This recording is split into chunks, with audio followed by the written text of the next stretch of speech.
নমস্কার, জয় শ্রীকৃষ্ণ। বন্ধুরা, মা দুর্গা কিন্তু আগমন ঘটে গেছে। মা দুর্গা কিন্তু মর্তে চলে এসেছে অলরেডি।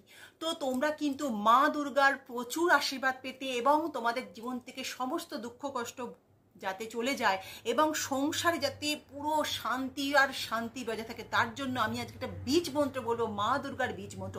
অবশ্যই কিন্তু এই মা দুর্গার বীজ মন্ত্র তোমরা কিন্তু এই কদিন, যে কদিন দুর্গাপূজা চলবে, মানে যে কদিন মা দুর্গা কিন্তু এই ধরিত্রী থাকবে, তাকে প্রসন্ন করার জন্য এই মন্ত্র কিন্তু রোজ 108 বার করে কিন্তু বলার চেষ্টা করো।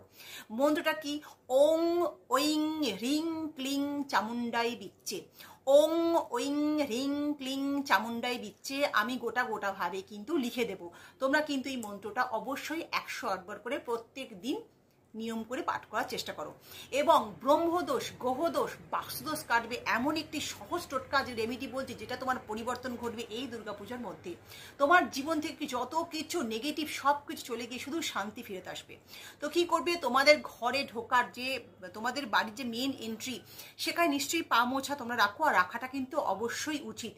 পা মোছার তলায় কিন্তু অবশ্যই রাখবে, যেটা ঘরে ঢুকছে সদর দরজা যেটা বলে মেন এন্ট্রি, সেখানে নিশ্চয়ই পা মোছা আছে।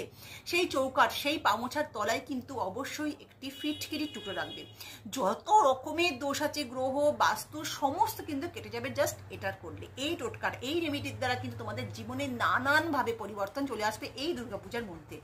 তো নিশ্চয়ই ভালো লেগেছে ভিডিওটি, কার্যকর হয়েছে খুবই।